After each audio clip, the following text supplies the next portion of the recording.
سورہ صافات کی آیت نمبر 24، سورہ صافات اور سپارہ 23واں ہے،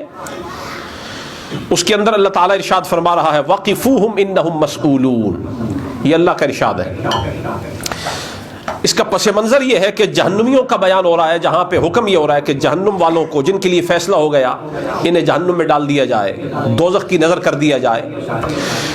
انہیں حکم ہوگا کہ ان سب کو جمع کر کے دوزخ کی طرف لے جاؤ، اور جب ان کو فرشتے اللہ کے حکم کے ساتھ ہانک کر لے کے جا رہے ہوں گے، آپ حضرات کو معلوم ہے، آپ سب نے احوال قیامت کے پڑھے ہوئے، جب کوئی آدمی دنیا سے رخصت ہو جاتا ہے تو قبر میں جاتا ہے، اس سے 3 سوال قبر میں ہو جاتے ہیں، من ربک، ما دینک، ما کنت تقول فی حق ھذا الرجل محمد، تیرا رب کون، تیرا دین کیا ہے، اور تو حضور کے بارے میں دنیا میں کیا کہا کرتا تھا، یہ سوال تو ہو گئے قبر میں۔ اب جب بعث ہوگا قیامت کے دن تو میزان میں اعمال تلیں گے، وہاں فیصلہ ہو جائے گا جس کے اعمال اچھے کم ہوئے اور برے زیادہ ہوئے اسے کدھر لے جایا جائے گا؟ جہنم کی طرف۔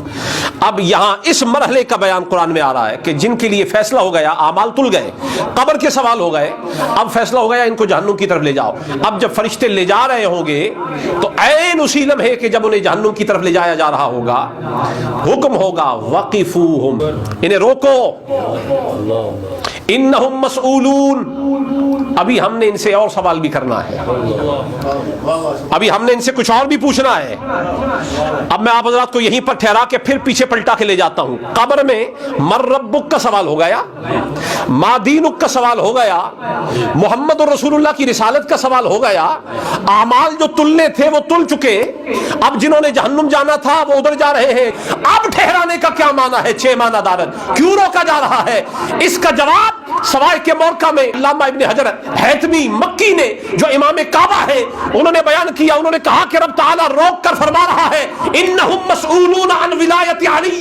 ان سے رب کا سوال ہو گیا، مصطفیٰ کا ہو گیا، دین کا ہو گیا، اعمال تل گئے ہیں، پیچھے کوئی سوال باقی نہیں ہے، یہ جہنم کو جا رہے ہیں، فیصلہ ہو گیا ہے، لیکن ابھی روکا، ان سے ہم نے پوچھنا ہے بتاؤ علی کے بارے میں کیا کہا کرتے تھے؟ اگر سارے اعمال تلنے کے بعد بھی اگر نظریہ علی کے بارے میں درست ہے، علی کا مسئلہ الگ ہے، ہم اب بھی فیصلہ کر کے جنت کو لے جائیں۔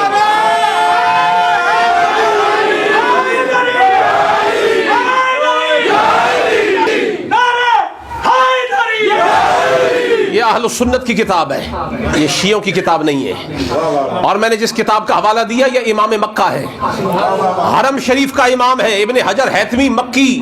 ان کی سوائے کے موقع کے اندر یہ بات نقل ہے وقفوہم انہم مسئولون، انہیں جہنم کی طرف ہانک کر لے جایا جا رہا ہوگا لیکن پھر روک دیا جائے گا۔ معلوم یہ ہوا بندے کے لیے فیصلہ ہو بھی جائے کہ تو جہنمی ہے، بچنے کا ایک ہی رستہ ہے جسے دامن علی کہا جاتا ہے۔ علی کے دامن سے جو لپٹ جائے، حتمی فیصلہ جہنم کا ہو بھی جائے تو آخری مرحلے پر جہنم کے کنارے سے روکا جاتا ہے اور پوچھا جاتا ہے بتا تیرا نظریہ علی کے بارے میں کیا تھا۔